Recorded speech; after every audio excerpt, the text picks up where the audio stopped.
Welcome back once again to the Hotel Orloff here in scenic rural Retreat, Virginia. It is January the 20th, 2024. A very frigid day. It's minus 4 degrees. It's warmed up a little bit to minus 4 degrees. And I got in the mail a Holy Grail that I had been wanting since 1971. So that's good news, and it arrived okay, and I'll be showing you that in a moment. So, how have you guys been doing? It's been several hours since we last met.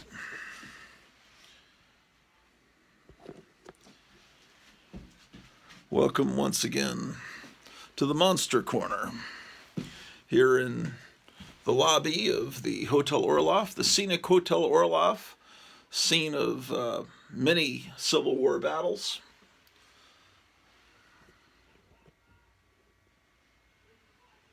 It's a Saturday morning, and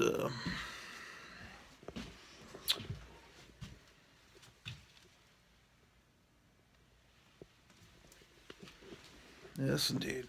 Well, okay, so we've spent an entire week going through the Cracked magazine and looking at the history of the 1970s, so let's get back to that.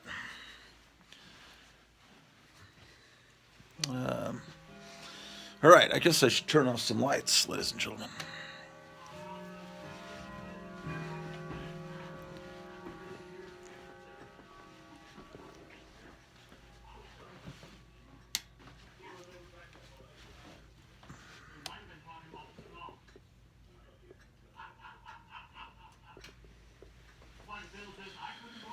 Yes, we'll be looking at Cracked, and if we have enough time today, we'll start looking at Mad, going back to my earliest Mad magazines. And Donald Trump will be speaking this afternoon. He'll be having a rally, I guess, in New Hampshire or something, so we'll be monitoring that. Right now, we're watching the Comic Book Memories show on YouTube. They're just finishing up. So, oh, what is the state of the outside? We'll take a look. Let's see what it's doing outside.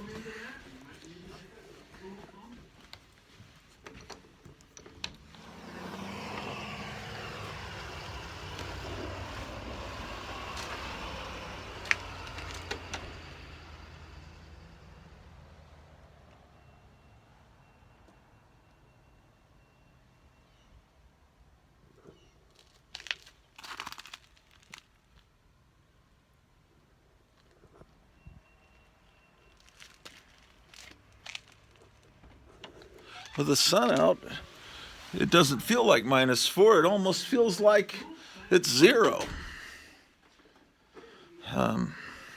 It's supposed to warm up to 0 later today.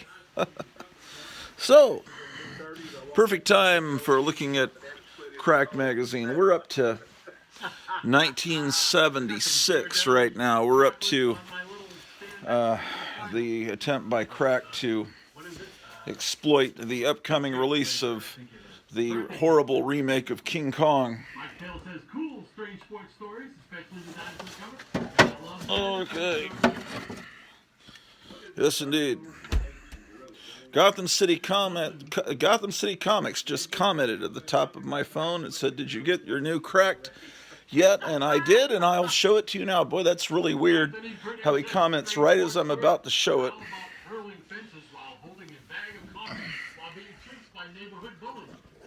Okay, well, let's get started. Okay, so for those of you that haven't watched the last few episodes, Cracked magazine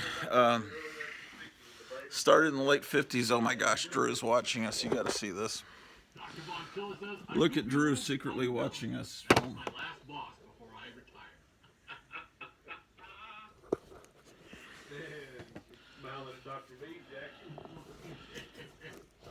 Okay, well, Cracked Magazine was around since the late 50s, and I think finally croaked in the 2000s. It was something I discovered in first grade and loved, along with Mad, and I bought Cracked and Mad all through the 70s and a little bit Cracked. I probably stopped buying Cracked regularly earlier than I did Mad, but Mike Dilla says, yeah, Adams brought Batman back to where he belongs. And Rob Brown, great detective comics, man. Thank you so anyway, Dr. Mike Dilla says, Cracked. Detective 395, The Secret All right. of the Waiting Grave. The Return So of we're the looking at Dark my Knight childhood of copies. a true Oh, word. I'll show you. Yeah, I just got an act of kindness, except I paid $10 for it. So it's not an act of kindness, it's an act of sales, an AOS, from eBay. And I was worried how they would ship it because, it's eBay. But, it's got kind of a rolled spine. Anyway, this is it. King Size Cracked. It was one I saw advertised in the earliest issues of Cracked that I had, and I always was fascinated with this cover. I thought it was very ingenious. It's got a bit of a rolled spine from being red, but it'll probably flatten out. Oh well. It's made to look like a box of detergent. King Size Cracked cleans your humor better. See inside, free bonus offer, a brand new family. Got no family? Need a new one? Here's a family absolutely free. It's a family album. Indeed, commanding 18 must be on Shannon's coffee mug. See, he would have got it. So this is King Size Cracked number 5. And it is magnifying glass. It is from. Yeah. Come on. Mike Dilla says, in the 70s, I would take episodes of the 67 Fantastic Four off my cassette player because it was the only way I could re-VHS them. It was before VHS. Oh, wow. Cool beans. What? Re-VHS? Yeah, I would also record shows. I like the sound of them with my cassette recorder before VHS came along. Yeah, it's from 1971. There's no month because this is an annual. They had King Size Cracked, came out every year, and Biggest Greatest Cracked also came out every year. Very good John Severin illustration. Now this is 71. I think Wacky Packages, which this reminds me of Wacky Packages, they really were around in the 60s, but I wasn't aware of them until 1973, and I think they're in their 5th series. So to me, I don't think John Severin was really thinking of Wacky Packages. I think the first. Yeah, I think Wacky Packages must have started about 72. I don't know. I just know when I discovered them. All right, we'll finish up the. Yeah, it's got some problems there. My Own Family album. Let's take a look. Welcome aboard, Okay, so you've got all these pictures, so you can have your own. He says, I enjoy comics pre-2014. This is the special supplement they gave you. It's quite long actually. My Own Family album it's this much. And listen back to them endlessly. I used to record like the Brady Bunch when they were singing the songs and stuff, and play those back. I used to play those songs. G.I. Laugh-In. What can I say? I love the Brady Kids music. So what we have is stuff from the 60s, and I get you, Dr. Vonchilla. This here is probably either from the early 60s or late 50s. Loving those go-go checks, and they gotta have some gorillas. Gray Man says, love war Oh, my mother. Bless me. I mean, excuse me. New York, and there's that picture right there. Sleepy Reader, we were talking about that icon picture that you have there. About, Yeah, this ad was always Vision great. Horrible Prime, hands how it was, and frantic panel feet. that You can get in the rat in the box. very haunting to me. So, very cool. Great to have you with us. Great to have you with us, Damien. Oh, someone's colored in this. Going on here. They didn't mention that in the Greetings, eBay lords of listing, bronze and but silver. Great to have you with us. Damien. Thanks for hanging out with us. Jackson Walker says, Sleepy. Someone's we were also talking about colored the table here. where Your avatar comes from. Yes, we were. it's probably better to get stuff from mycomicshop.com because they would have noticed that. But And go check. oh, and someone's colored here as well. My wife is calling. As the checks paid. I better go see what she's. Someone's colored here on this story as well. Big go checks. Oh well. All the go checks. And Miranda, she was backing me Oh, up. it's She had it ready to go. parody of Thanks Bullet. so much, Someone's Lydia. colored in. Appreciate it. They got Hippies Collectibles. Okay. Hiya, Damon. All right, Damon. so that's my Grail Well, by that now, I they pulled the try not to trigger buy on. any more comics, but I should say I'll let you watch Comic Book Memories for a minute while I go see what my wife needs. I can't call her because I'm recording the show on my phone. Michael So. Taylor says, very cool Star Spangled War stories, especially the pterodactyl covers. Okay. Big fan of pterodactyl Oh, covers. God. There you go. There you go.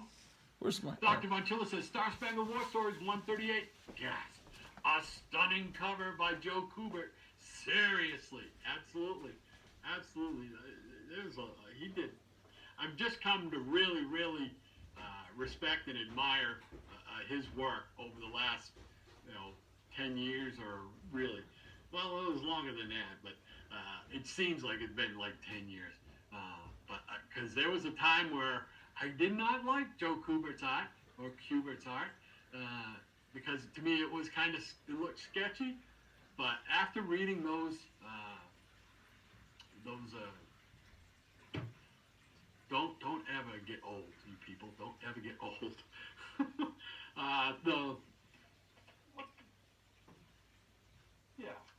Enemy Ace, doggone, I couldn't remember. Man, after reading that run on Enemy Ace, awesome stuff, awesome stuff. Ranger Slide, excuse me. Excuse me. Ranger Sly says, the great Darwin Cook started New Frontier, his magnificent love letter to DC Silver Age with the losers in a war that time forgot setting. Yes. Yeah. I love the losers too. Those early losers stories, I love them. I'll have to pull those out and show them sometime. I do. I love those because it was such a neat little idea to put together all these various war comics characters. Captain Storm, Navajo Ace. I think even Mademoiselle was in there. Sarge and what was the one with the Pooch? Sergeant Gunner were in there. Yeah, so it was very, very cool stuff. Very good reads. Sleepy Reader says, just close your eyes when she glares, werewolf. Michael Taylor says, Dr. Von Chile was the only way. No VCRs. Yeah, I didn't get my VCR until like 1983, I want to say. Late 82, early 83. And I was living at home, making a decent paycheck for a kid that age, 20 years old or whatever. And my first thing was I was buying a VCR. $425 it cost me for my first VCR. I believe I still have it. It's in the bookcase over there. It does not work anymore, but I just couldn't bring myself to throw it out. But I bought that, and I was off to the races. Every Saturday morning cartoon, any afternoon TV show or cartoon that I watched, any wrestling show I watched, roller derby. I recorded roller derby. Anything. I've got so many videotapes here, you wouldn't believe it. Thank goodness for my son, he's digitizing them all. Oh, great stuff. Sleepy Reader says, hey ho, Tom. Werewolf by Lunchtime says, hi indeed. Need new batteries in my alarm clock reader. Okay, so Peter says, she was calling to tell me that magazine, that cracked magazine, had been delivered. also, Adventures She of was Superman. checking the tracking, and I said, yeah, I already went out War Stories 145. and trudged over in 2-foot snow to get it. But I took the opportunity while I was upstairs to bring down my first box of Mad magazines so we can look at that. For stopping by. He says, I have about 43 rabbit holes. All right, so hopefully you were entertained. I know you were entertained by Rod and Shannon on Comic Book Memories. Sorry. Artist edition. I know, I saw that. And I was that close, but I just couldn't. Okay, turn the sound down a little bit. That amount of money on one book, that's very tough because I'm constantly, what is this? $75 here. $75 could get me a lot of Silver Age on eBay or something, or at the comic Well, store, you know. I don't know. $10 probably the magazine shouldn't have any coloring in it. Coloring wasn't that obnoxious, really. It gives the comic a sense of history, the original owner of the comic and all that. It presents well, and once I put it in a slab, no one will know it's colored inside. I don't think CGC will ever even notice the coloring. And then, because no one reads books, all that matters is the cover, because you're going to put it on a wall. Because, let me see, what do I need to say? And that's a key issue, right? So going forward, what did I write there?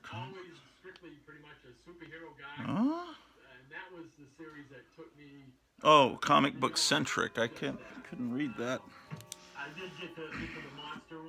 I've got a list of idiotic things to say that will make me a famous YouTuber.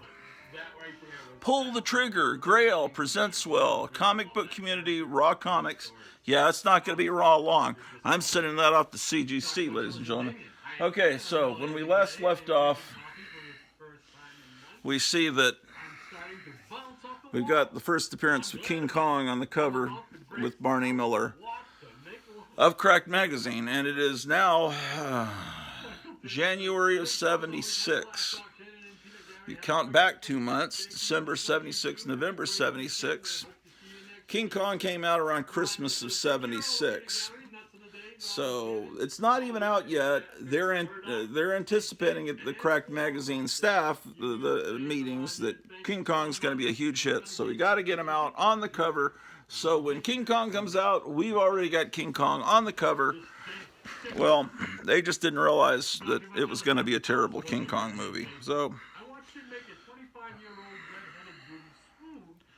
and here again is more Bill Ward art for those of you into that wonderful art of Bill Ward, who worked for Cracked for many years. At first,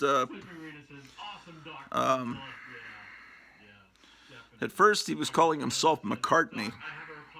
Here's a parody of Barney Miller. There's Abe Vigoda playing Fish. This friend of mine, his father looked exactly like Abe Vigoda, to the point where people would ask him for autographs on the street. They really thought he was the guy that played Fish, or Barney Miller, and later he had his own TV show spinoff. I mean, he looked exactly like him. Anyway, but he was not him. And I had another friend that when he kind of got involved with, got overweight, and, well, of course I'm overweight, but he started letting himself go for various reasons, and everywhere, he'd go into certain communities, and everyone thought he was Ron Jeremy, man. That's bad. And then when he said he wasn't Ron Jeremy, they'd get mad and said, yes, you are too, Ron Jeremy. Sign my whatever. What do you have Ron Jeremy sign exactly? Yeah, that's not someone you want to look like, Ron Jeremy. Abe Vigoda, you probably don't want to look like him either, but Okay. that hits home with a Well, nice warm fuzzy the next issue is their formal parody of King I'm Kong. the same way when I see 12 And that is kind of what King Kong looked like in the movie. Terrible. experience with Kong. I mean, I don't know. It was Rick Baker, Rick Baker's suit. It just, that's not my King Kong. My King Kong is the 1933 King Kong. And that's, and this dang, what am I seeing? The only good thing about that King Kong movie was, number one, the movie poster was pretty cool. You have to admit, where he's straddling the World Trade Center. But and look at this poster that's included by John Severin, and he's got the biplanes. He's even got Starship Enterprise up there, and you'd have to tear the cover off to display it in its full glory. Just beautiful John Severin art. Now, if the movie had looked like that, wow, you know. Oh, the really good thing about this movie is that it came out on a Friday, and I think on Tuesday, the local TV station, Channel 8 in Dallas-Fort Worth, during prime time, canceled whatever network shows were supposed to be playing that night, and put on the 1933 King Kong in prime time. I'd never seen it.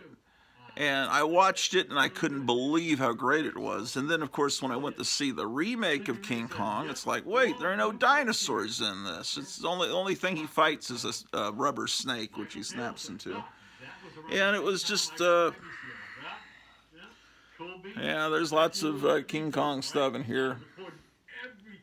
There's a list of Friends of Cracked there on the World Trade Center, printed in microscopic print. I guess they're people that subscribe.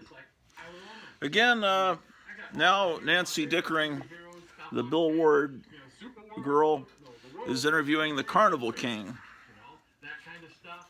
And,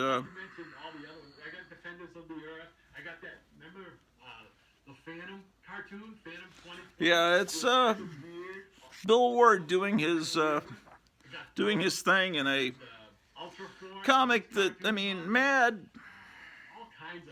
was maybe a little bit higher, but Cracked was, little kids were reading Cracked, you know, and they're really catering. If the Fonz became bionic, what if Fonzie had bionic parts?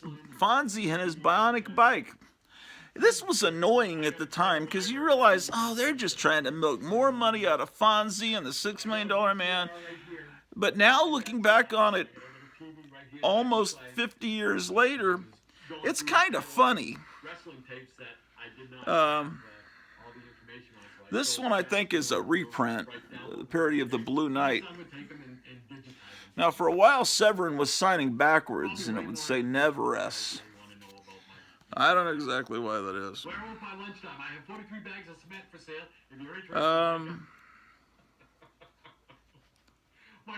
Yeah, here's the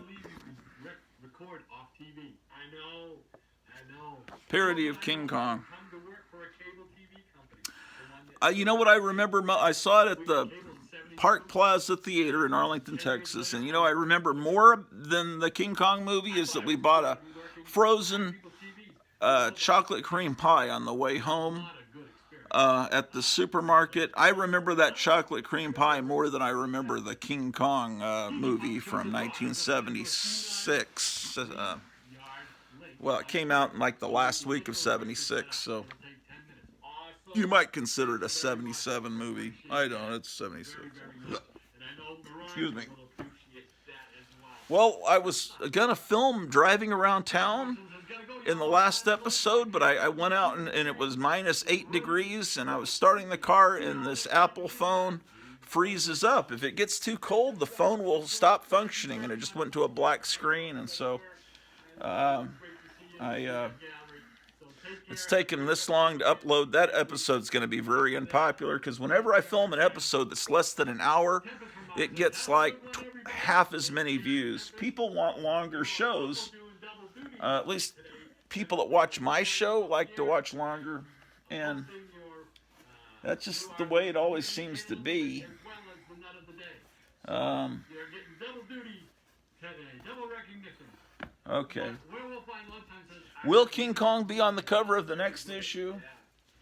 Well, of course. He's chasing the Marathon Man. Thanks for the great show, guys. He's chasing Dustin Hoffman. And check out his And he'll be on the cover until they realize that King Kong was a flop, and then he won't be on the cover anymore. Oh, more Bill Ward there.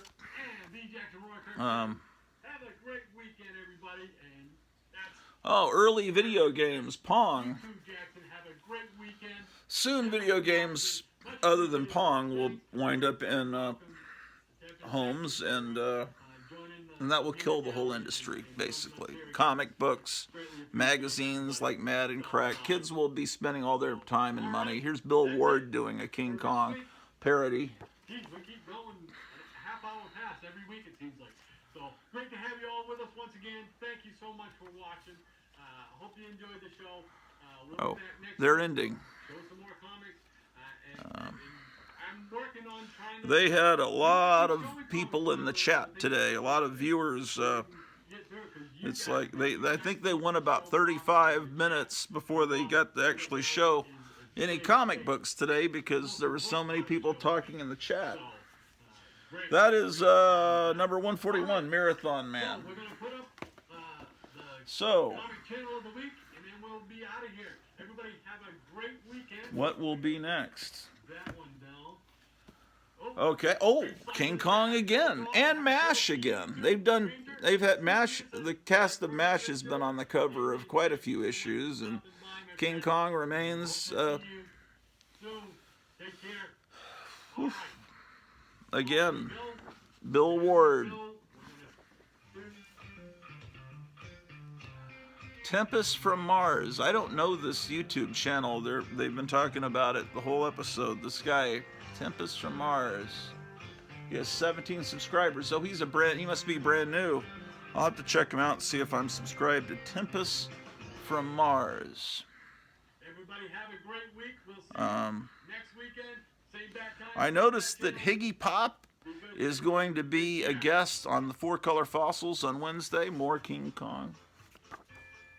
And congratulations, Higgy, if you are watching this. I saw that you have a grandchild or a new grandchild that's just been born. The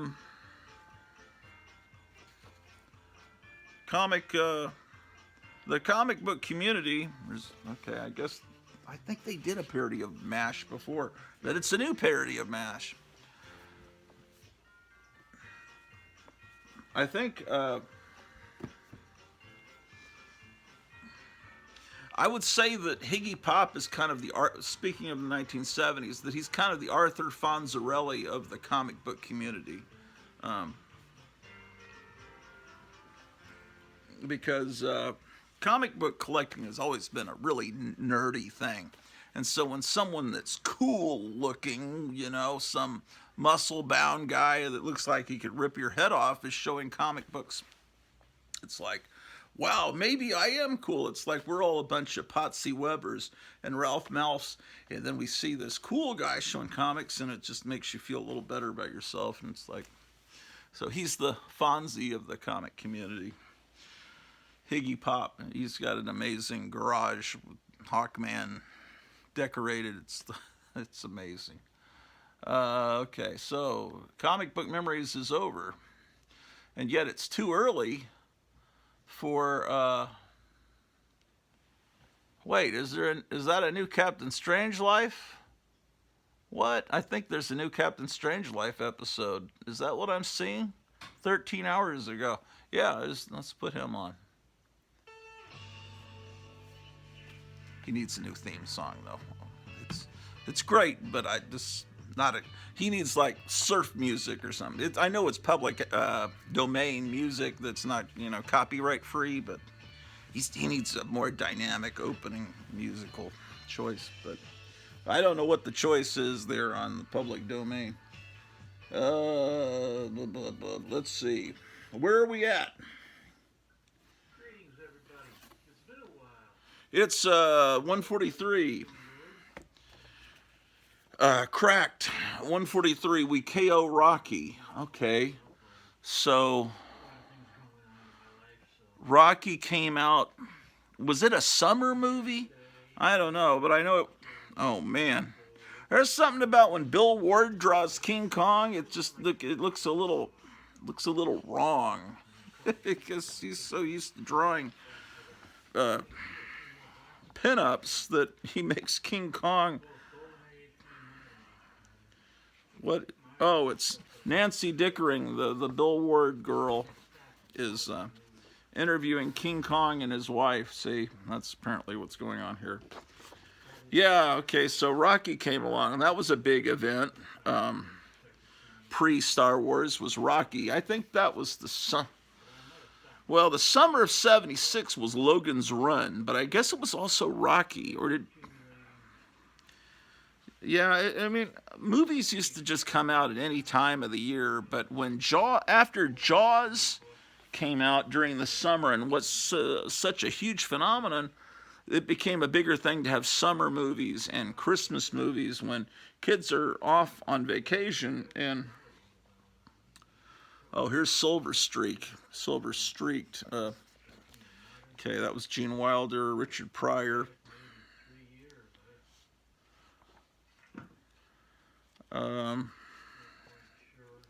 Man, I'm not able. This is a 2-page Bill Ward spread. Cracked look at the circus. I can't hear what Captain Strangelove is saying, so I'll watch this later when I can pay attention to it. He's showing a Jimmy Olsen comic. Yeah, let's see. What can I? Oh, let's put on the cartoons, Saturday morning cartoons. Okay, we'll watch Captain Strangelove later, because I'm not paying attention. Oh, okay. They got Sabrina on.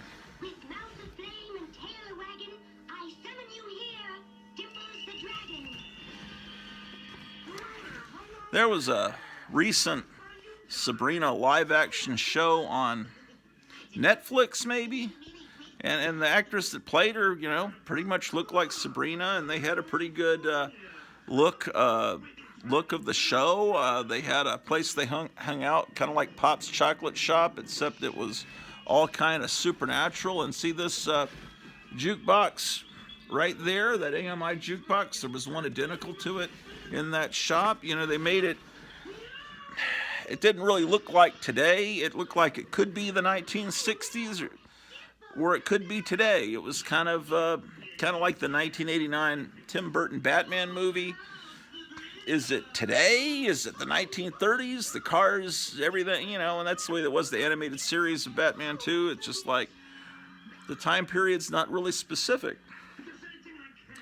But ultimately, it was just real satanic, and it's just the morality was questionable. But we watched the whole series.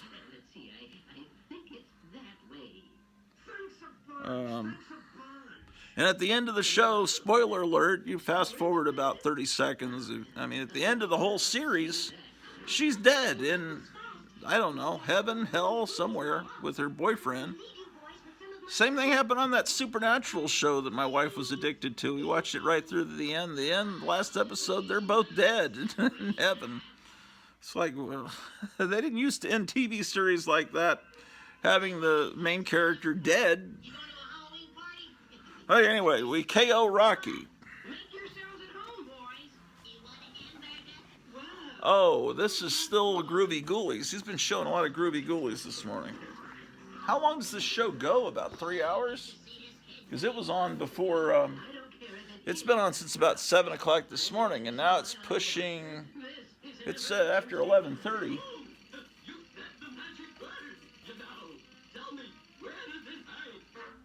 Yeah, the mummy in the Groovy Ghoulies was the same guy that did the voice of the Funky Phantom, and I don't like that guy's voice, man. I don't find it amusing. Okay, so now we're gonna have Rocky. Rocky's even cooler than Fonzie, and now Laverne and Shirley are into him. They're just not, they're not going to give up on Fonzie, are they? She's going to find a dragon. Oh, she's going out to find it. Well, I'm gonna start going through these a little quicker, I guess. You're a big man too. That is so weird to see when Sylvester Stallone was that young looking. Okay, we're getting to, this is October of 77.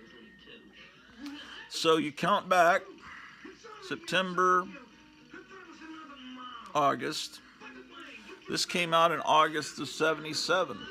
Now, Star Wars came out at the end of May 77. There's no indication of Star Wars in this yet. But oh boy, is that going to change. With 148, Star Wars has now officially been recognized by John Severin. He did a good job painting him. I did a painting of R2-D2 and C-3PO, I don't know, about 6 months ago. I can't remember when, for John Gores. For a while I was taking commissions of paintings. People wanted to hire me to paint something. I painted a couple of paintings for Captain Strangelove, a bunch for John Gores, and some other people. So yeah, it's challenge. I know the challenge of painting these characters, and I did kind of the same thing. I used some of the same paint combinations, I remember. Yeah, at this point, Bill Ward is now a fixture in Cracked. And he's, of course, draws her, I guess people would say, Jessica Rabbit, Dolly Parton, Elvira style, because that's like the only way he knows to draw women. I mean, that's his bag, man.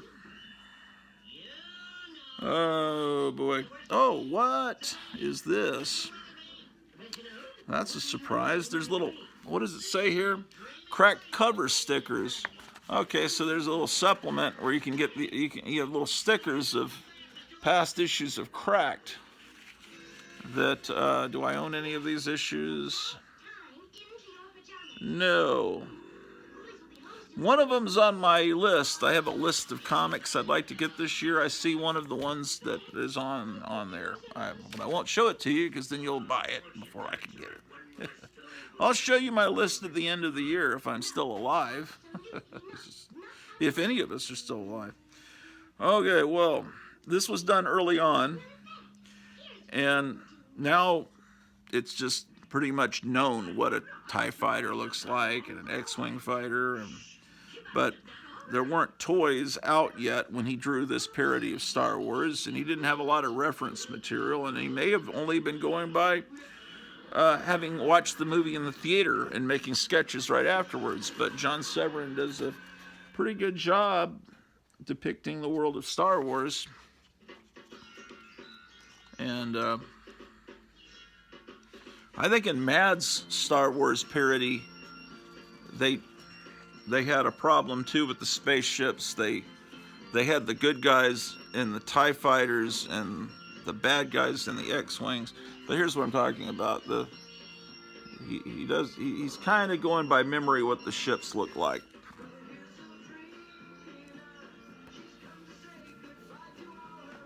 I remember this theme song. It was ingrained in my mind in second grade, 72, 73. Okay.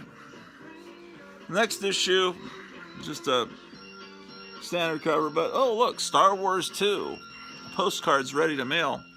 This one has the feeling like it has a Mark Jewelers variant. There weren't Mark Jewelers variants in Cracked, but it has a stiffer feel like a Mark Jewelers. That's because there are postcards in it.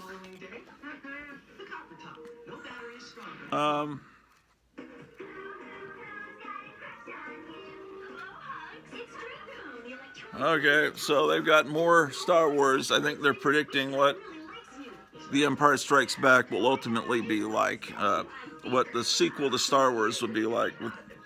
And Mr. Spock and Captain Kirk have prominent roles in it, of course. Yeah. Star Wars 2. If you want to read Star Wars 2, It's issue 147 from December of 77, which would make it October of 77. Just a few months after Star Wars came out is when it was released, and when that was drawn was obviously before that. Okay, now they're starting to be aware how big Star Wars really is, and now they give the Star Wars Cantina scene a cover. And of course there's that was my favorite alien in the Cantina. And now people know more what they look like because Greedo. But I think he was probably working from his memory of having seen it in the theater and sketching it later. Or maybe he was looking at movie magazines. Okay, now she's interviewing the Hobo King.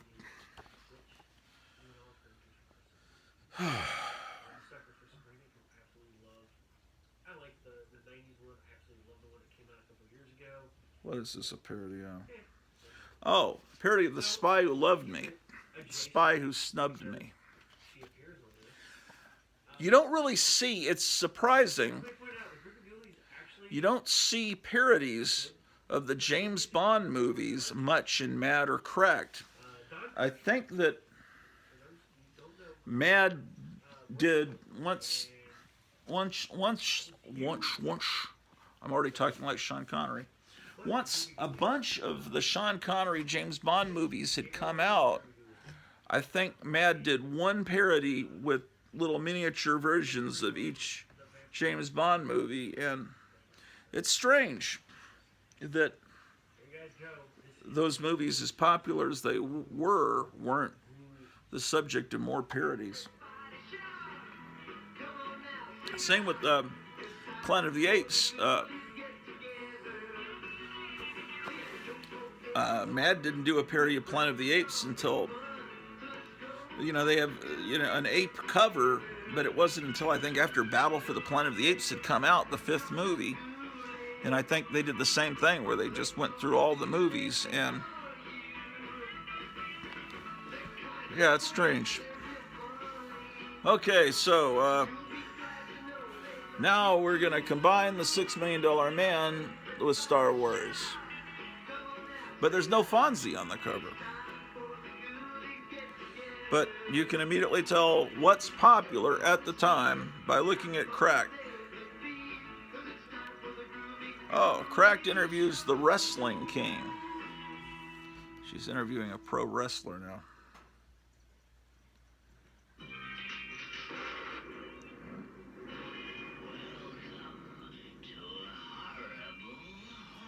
The Talking Blob. Strange. The Talking Blob. Is this a reprint?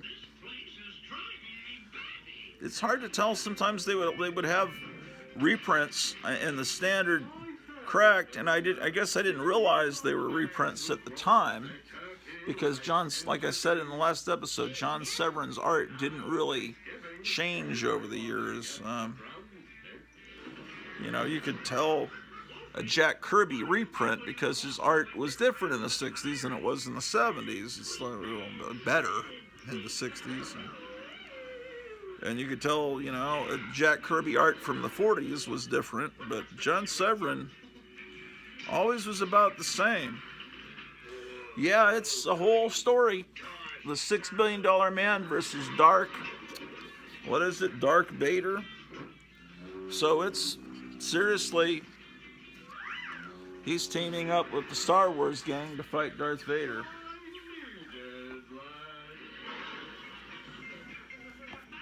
So if you're into Star Wars, you probably need to get stuff like that, I guess.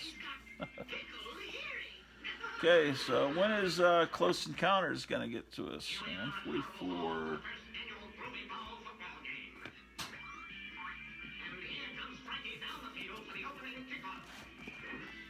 Okay, it looks like the next issue doesn't even have Star Wars on it. They're back to Happy Days. It looks like you got stickers to put on your jalopy. and all the stickers are going to be in here because, man, it's now she's interviewing the pet store king. And John Severin's having fun drawing planes. Yeah, I guess he figures, hey, if I might as well draw what I like. Oh, I know why. He's doing a parody of Baa Black Sheep. Yeah, that was a great show.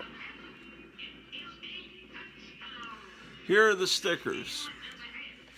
And it's weird, they're giving stickers and all these little premiums in a regular monthly issue as opposed to specials like Mad would do and Crack traditionally did. Here's a cracked look at the phone company by Bill Ward, and of course you've got the standard Bill Ward pulchritude and everything. Here's more Bill Ward. He was really working for Crack big time. And John Severin's doing Happy Days. He really does capture the look of the characters, the actors. But I could have sworn they've already done a parody of Happy Days. I guess they're doing it's like, okay, this season of Happy Days. But actually, he's making Happy Days look a lot better than it really was by that time period. Happy Days had a good first and maybe second season, and then once it went before a live studio audience, they no longer filmed outdoors, and you got to see the cars and things. It became a show that you just kind of watched out of habit. If the Carter family became TV regulars, this was the Jimmy Carter era. Oh, I'm sorry, it's a Close Encounters of the Third Kind issue. Close Encounters came out at Christmas of 77 going into the 78 year, and this is May of 78, so this came out on the newsstands March of 78. So they're a couple months late on the Close Encounters parody. But let's see if they show what the aliens look like.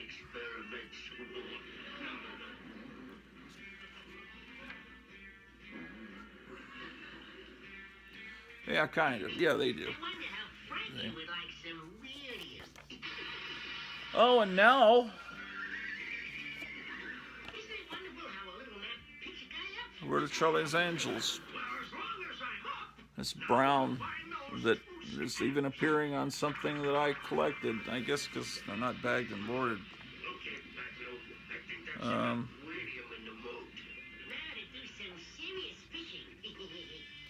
Oh my gosh. There's R2-D2 as Fonzie. And what is going on? If other actors played the parts made famous by someone else. Okay, I see. Oh, here's a parody of the TV Guide.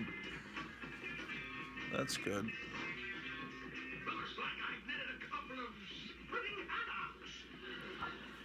I don't know if you want me to go through all of these, man. Do you? 51. Star Wars has a Close Encounter. Now you got the Star Wars cast mixed with the Close Encounters cast.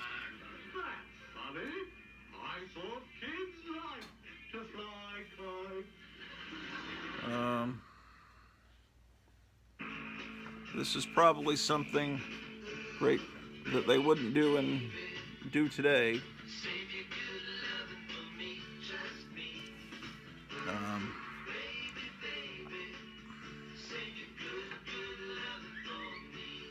Superhero ads. Look at this one. It's kind of like Wonder Woman. I hope that this music isn't going to get me a copyright problem. I better be careful about that.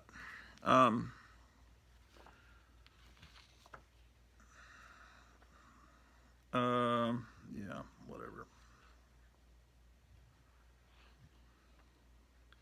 Yeah, I mean, when you do a one-time parody of a character, I don't think the movie studios care. But if you take the characters and make them, if you put them in every issue, it seems like I remember there was a problem with this, where some of the studios started to get upset. I mean, here you've got the Close Encounters alien, you got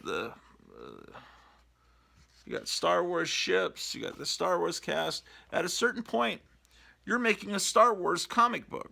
You're making a Happy Days comic book because the characters, you're putting them in every issue. It's no longer just a one-time parody, one and done. They're regulars in your magazine, and you're profiting from them without giving money to the original. I don't know. I'm not. What do you think? I mean, these thoughts struck me as a kid buying these magazines. That how are they doing this? They're just absorbing the characters. Yeah, it's just like this is basically it's like it's a Happy Days comic book. I know Gold Key had a Happy Days comic book, but this is really more of a Happy Days comic book. It's got great artwork. Look at all these little Fonzies coming off the a spaceship. Oh, enough is enough. Parody of Eight is enough. That's pretty good actually. Title. Oh no. Bill Ward is doing the history of humor, and it's like Bill Ward is like it's almost like he thinks kind of like Benny Hill or Russ Meyer. He's got a one-track mind.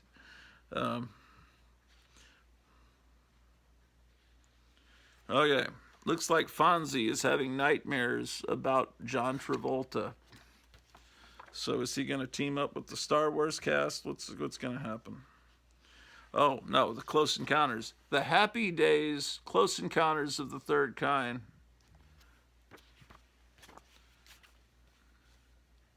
Okay, maybe that song's over. I can put on the Groovy Ghoulies again. And then we're almost done with it. Well, no, we're not. How did I fit so many cracked magazines in one box? Okay, we're already up to Jaws 2. I better go warn the kids. October of 78. Okay, so I'm in 7th grade now. Yeah, Jaws 2 came out. It was I hit the wrong button. That was some stupid commercial. To go right to sleep afterwards, I'll make him appear for just an instant, with mouth of flame and tail wagging. Odd jobs for the Star Wars stars. The dragon. Hello there. How's about you guys? Hello, Dimples. Hi, Dimples. Can you really breathe fire, huh? Yeah. Next issue, we've got a beach scene, which reminds me of the Rolling Stone cover that would promote Return of the Jedi, where Princess Leia and Darth Vader are on the beach. But you got the Godfather, you got Sylvester Stallone, Jimmy J.J. Walker. Oh, there's Steve Martin's making his first appearance on the cover. You got a Close Encounters alien, Darth Vader, C-3PO, and Fonzie, of course. Oh, my goodness. And you got some more postcards. Oh, but it's a Star Wars postcard with the cover. Oh, that's a much bigger painting that he did. Let's let you see the full painting. Look at that. Oh, yes. Let's see. He actually did a giant painting. That's really cool. Wow. I did not see that. I've got to find Dimples fast. Oh, that's interesting. Movie's night out. I'm going to leave you boys with some of my Is this when Dracula came out? Wasn't that 1979 when the Frank Langella Dracula came out? Crack puts the bite on Dracula. Maybe they were aware that a Dracula movie was coming, because they do things like You going to a Halloween party? This guy is a cop. Saturday Flight Fever with Dracula. There's Jimmy Carter as Dracula.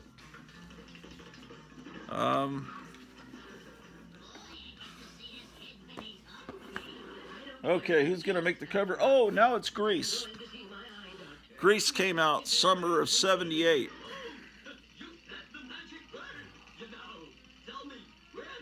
Okay. Now she's interviewing the Psychic King. What is this? Three's Crummier. Parody of Three's Company. But did I see the $6 Million Man appearing in it? I thought I did. Yeah. Look, the $6 Million Man and Rockford have shown up at the door. Well, they do say, come and knock on our door. We've been waiting for you. So I guess they're waiting for all the other TV stars of the time period to show up at their door. There's a parody of a magazine, Iffy UFO Info. I don't know that this is the Grease parody. I don't know that this is really reflecting a change in Cracked, or maybe I just noticed it for the first time, because I look at some of the covers from the 60s and they did seem to get the Man from U.N.C.L.E. guys on a lot of covers, and they, you know, the people that were popular at the time, but I think they were really pushing it at this time period. Here is a parody of Heaven Can Wait. That was a fun movie. It was a remake not only of Heaven Can Wait, but Here Comes Mr. Jordan. Now in the back is more Happy Days in color. It looks almost like Little Annie Fanny, but you can see this weird shadowing, and that's because there's a iron-on the inside other side. Who's Perfect? Which, strange. More Bill Ward.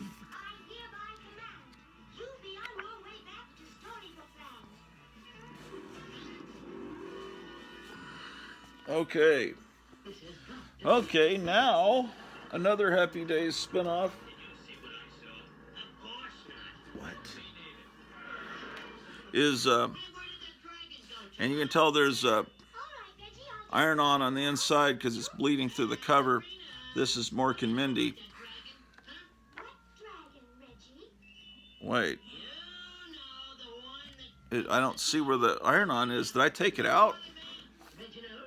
I might have taken the iron-on out because I could tell it was discoloring the cover, because it's definitely there. Strange.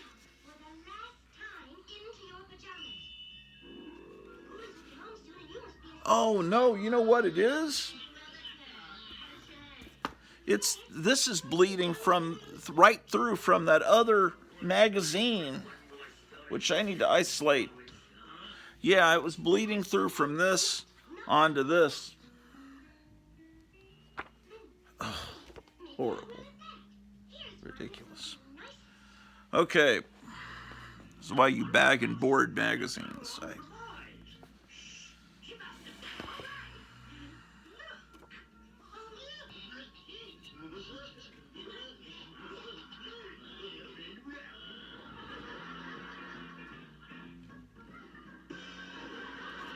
Strange. Okay.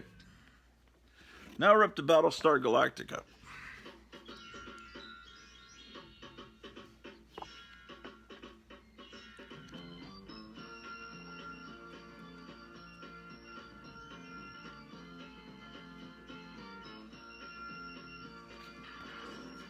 Anyway, it's great John Severin art. We're getting kind of to the end of an era, to the end of the 70s. Superman parody. Oh, here's some comic book parodies. Superheroes of the future, Superman. Oh, I don't even have the light on, man. No wonder you can't see anything. He's been showing a lot of groovy ghoulies this morning. Ugh. I wish this could last all night. Oh, it can. And tomorrow night, and maybe the next night, and the following day. The copper top. No battery is stronger, longer. Oh, boy. The electronic game with the talking phone. All guys get clues, figure out which guy. Anyway, the Superman parody. Bye, guys. Parody of Tiger Beat. See you later. It's the Miraculous Mosquito Man. John Severin art. Parody of Machine Man. It's Auto Man. Electronic talking phone game. It's for you.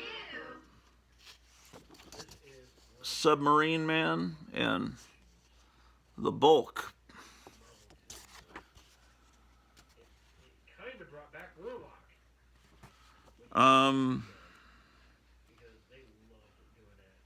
Oh, I think this is on a continuous loop is what's going on. Because this was playing, this same stuff was playing earlier. Okay, they did this parody just blind without having seen the movie, probably to get it out at the time that the movie was in theaters, because none of the characters look like the cast. And of course, everyone knows the storyline.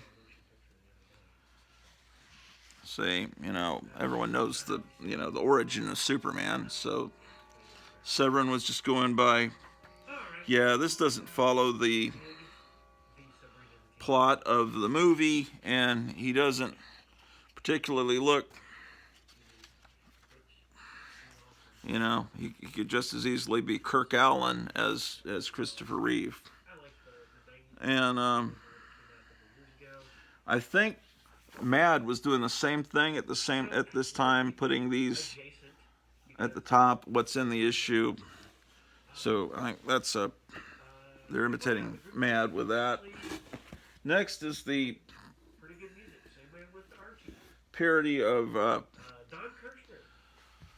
Alien, which was a movie that was R-rated, but the toys were in the toy stores, which was strange. And of course, it's a movie all little boys wanted to see, and I guess little girls too. But it's like, why is it R-rated? That's something I want to see. That's not fair. But yeah, it's a parody of Alien. Alien I had on DVD, and that I had it in a stack of. My wife hadn't seen Alien. I had it in a stack of several other DVDs, and my wife said, "Where's that stack of DVDs that we were going to watch?" I don't know what else was in that stack. And this is going back like 7-8 years. I know it'd be easy to replace Alien or get it on Blu-ray, which would be better, but I'm just thinking that we had a guest in the house, and there's several candidates, but that someone lifted that Alien to sell it at half-price books or something.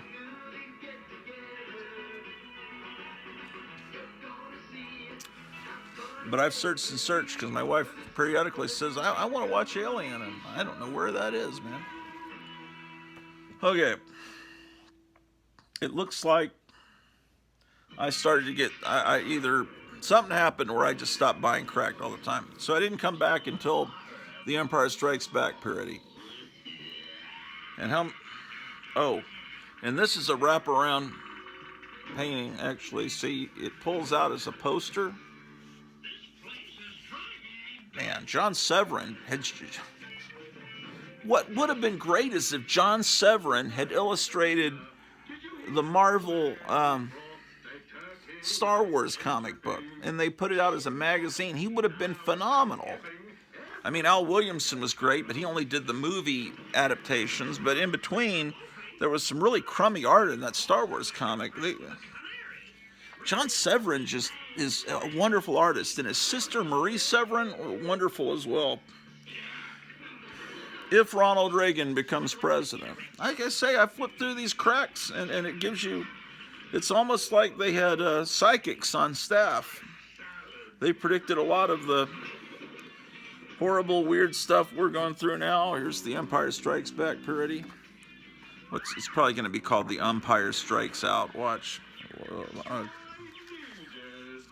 Oh, yeah, The Empire Strikes Out. Beautiful art, man. Cool. Okay, well, that was issue 173, and then my next issue is 280. I guess I was gone for over 100 issues, but I come back. At this point, Don Martin has defected to Marvel. Don Martin was upset that he wasn't getting royalties for when his artwork was reprinted, and so he split, and Cracked hired him. I think when this Cliff Mott later became the editor, it's Mort Todd, same, yeah. At this point, it was starting to be a different magazine. Was Severin still with him? Yeah. Oh, that's interesting. Some who did this?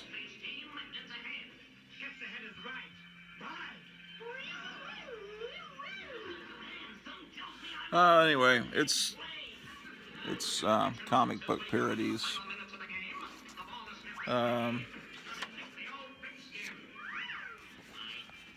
But like parodies of 90s stuff, it's not Severin art.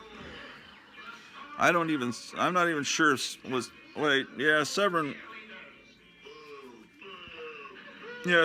still here. This is a parody of Quantum Leap. Okay, so that's 280. Now we're up to 297. Street Fighter. That's weird. They got a photo cover. Oh, when you flip it over and it's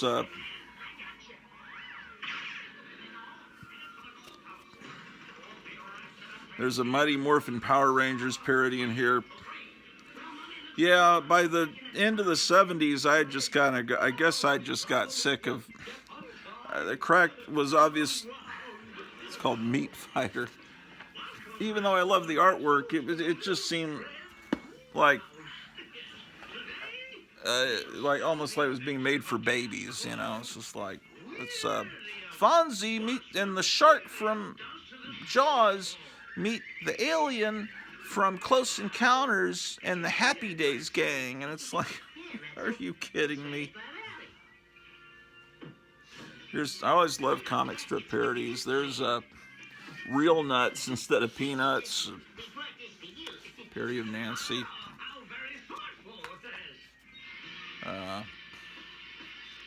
Garfield parody called Barfield. Oh, well. What am I seeing here? Parody of Twins.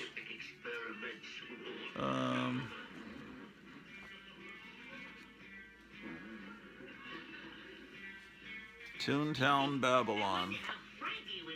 Artwork's not very good there. Parody of Platoon. Okay, so that's 245. Let's see, when will I come back? 317. And it's got Howard Stern in it, and it's a parody of the Sabrina the Teenage Witch sitcom, not the satanic one from Netflix. Of course, everything's satanic today. They've got to put that Baphomet stuff in there and everything, and all the Hecate stuff, because that's what they are, man. We're not up against Democrats. We're up against powers and principalities. We're up against the master of the world, which is Satan. Of course, the master of the universe is God, but Satan's ruling the world right now. So, hopefully. What? The Michael Jackson baby book. Oh my gosh. Whatever. Okay, great. And that's it as far as Cracked goes. I might have some other Cracked magazines in another box, but then it comes to the specials, and this is the one that I told you several episodes ago, about a week ago, was the first thing I got that was meant so much to me in first grade. That's Biggest Greatest Cracked, number 7, which I'll let you know that's on my list of books that I want to get this year, an upgraded copy of that. So if you got one, hey, I'm your man. So anyway, here's the 8th one, the next year. Look at this parody of a Virginia Slims ad.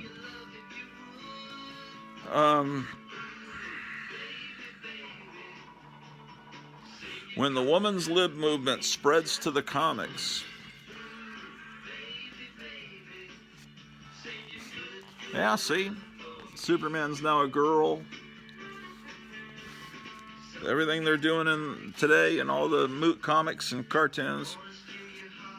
There's a Archie parody.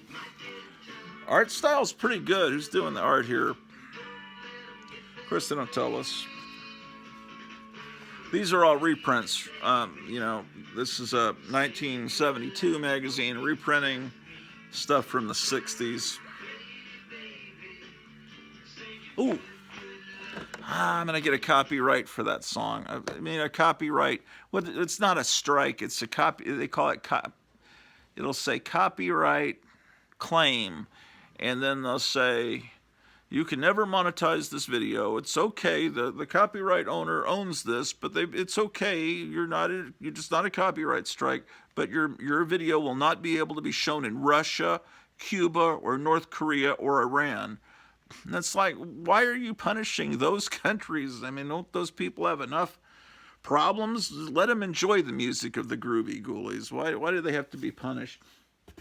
Well, if you vote for better leaders, well, you don't vote in North Korea for a leader, but if you just had a better leader, you could enjoy the Groovy Ghoulies. What's wrong with you? Anyway, you don't need to see all these. What's wrong with you? This is, okay, the one what in the name of heck? What? Okay. What? Okay. The one I just got in the mail, my Grail King Size Crack number 5. The first one I got as a kid is King Sized Cracked number 6. So now I as a kid, I bought the issue after it. And that's a reprint of a Severin painting from the 60s. He's looking at the Time Life building, and he's about to build a cracked building. And all the Tiny Tim stuffs, that's a reprint from about 1967. Oh, here's Bill Ward doing Cavemen. Yeah, he was working for Cracked all through in the 60s too. He was just using a different name.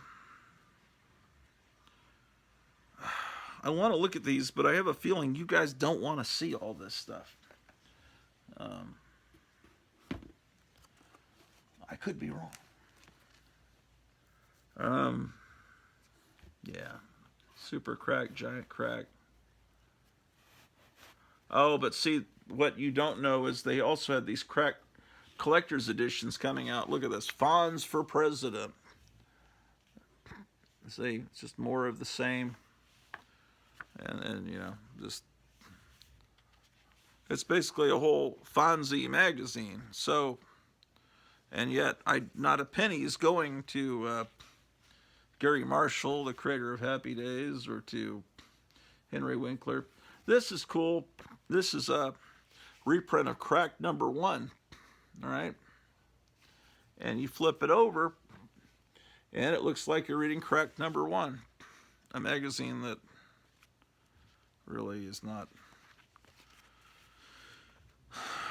it's out of the price range of normal people like us, but it was always a great magazine. This is Obviously from, what, about 1958, wouldn't it be? This is from April of 1987. Yeah. So that's something. Oh, and then they had these great cracked monster party. That's something you need to know about. So here's Bill Ward with the Nanny Dickering character and Elvira.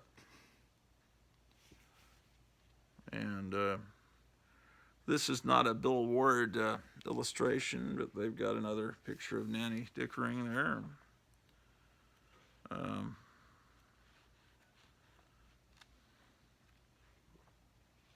And it's just reprints of all the, ooh.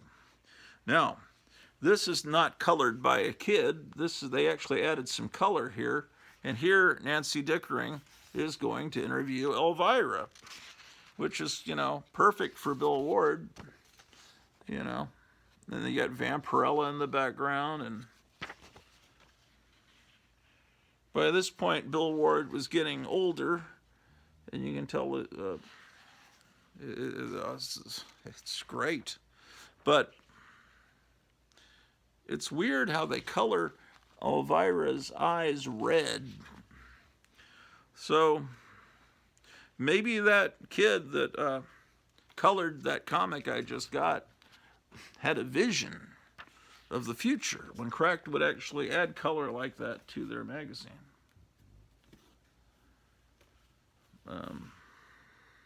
Cracked Monster Party. There's Sylvester P. Smith as the creature from the Black Lagoon. This episode's probably going to be ending anytime soon, real soon, because it never goes over an hour and 18 minutes. So I'll be seeing you guys next time. Next time we'll definitely look at Mad Magazine. I don't know if that'll be today or not. Here's a late period Cracked. This might be the most recent Cracked I have. Cracked number 350. I'll tell you the exact thing. 358. And they're talking about Britney Spears and gangster rap and the movie Pearl Harbor. And they have real ads on the back. That's always a bad sign that it's gone corporate. This must have been when Spider-Man came out, the Tobey Maguire Spider-Man. Oh, interesting. They have color. The Amazing Sissy Man. And they've done a parody of Steve Ditko's artwork. That's probably why I bought this. Very, very interesting. Well, what I'll probably do when I finish filming this is tune in Right Side Broadcasting and watch for the Donald Trump rally tonight, and then there's a new episode of Captain Strangeliffe and stuff, and I'll probably got a lot of superhero stuff in here in this issue. How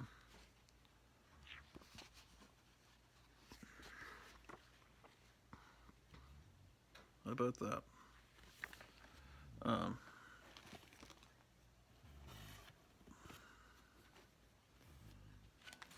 I hear Drew snoring. Perhaps you were snoring as well. Anyway, Cracked. I don't have the greatest collection of Cracked, but I have some Cracked. How about that? And there's Cracked I'm not showing you because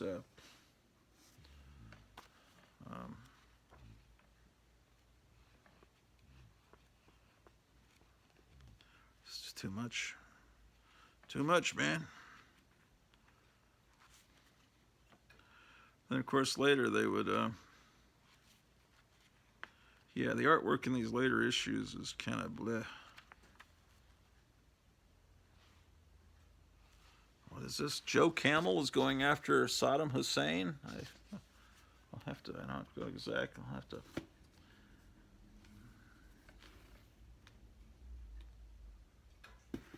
Some of these are not in the right order.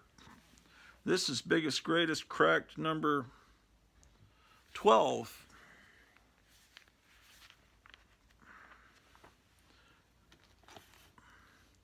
Yeah, these are not in 100% perfect order. 10.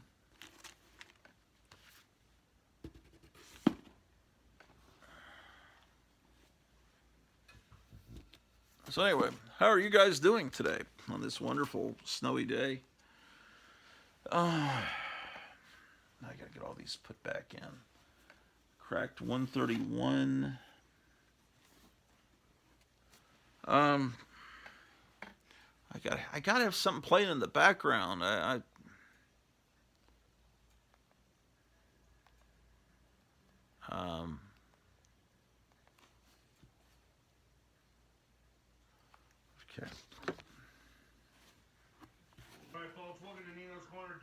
There's the Planet of the Apes issue if you didn't see it before. The last video I did was about the deer zombie apocalypse, and could we be seeing our first case of actual human zombie? I'm going to show you a video of that. Yeah. What? All right. So 131. That's 127. That's the worst part of doing these shows, putting the books back in. 128. 129. 130. Okay. So you say you're doing great. Have you been brushing your teeth? Are you saying your prayers at night? Did you have a good bowel movement this morning? My mother used to call it a BM. Did you have a good BM?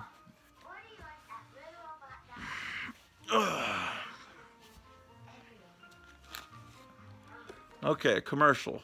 Get over. We may have to mix around and dance around, but I'm going to try to put D&D codes up here. Let's see if I can do it. Let's see if I can work my magic. All right, folks, I'm out. And the new heavyweight champion of podcasting, yeah!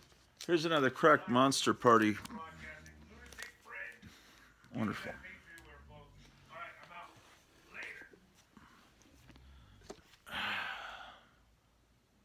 So, anyway.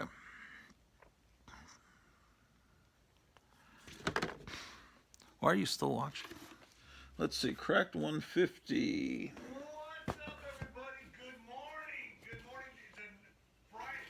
I love Fridays. I absolutely love Fridays. Well, I don't work Monday, so today is Saturday, so it's kind of like a Friday. So I have a 2-day weekend coming up. I was just thinking to myself, man, Isn't that wonderful?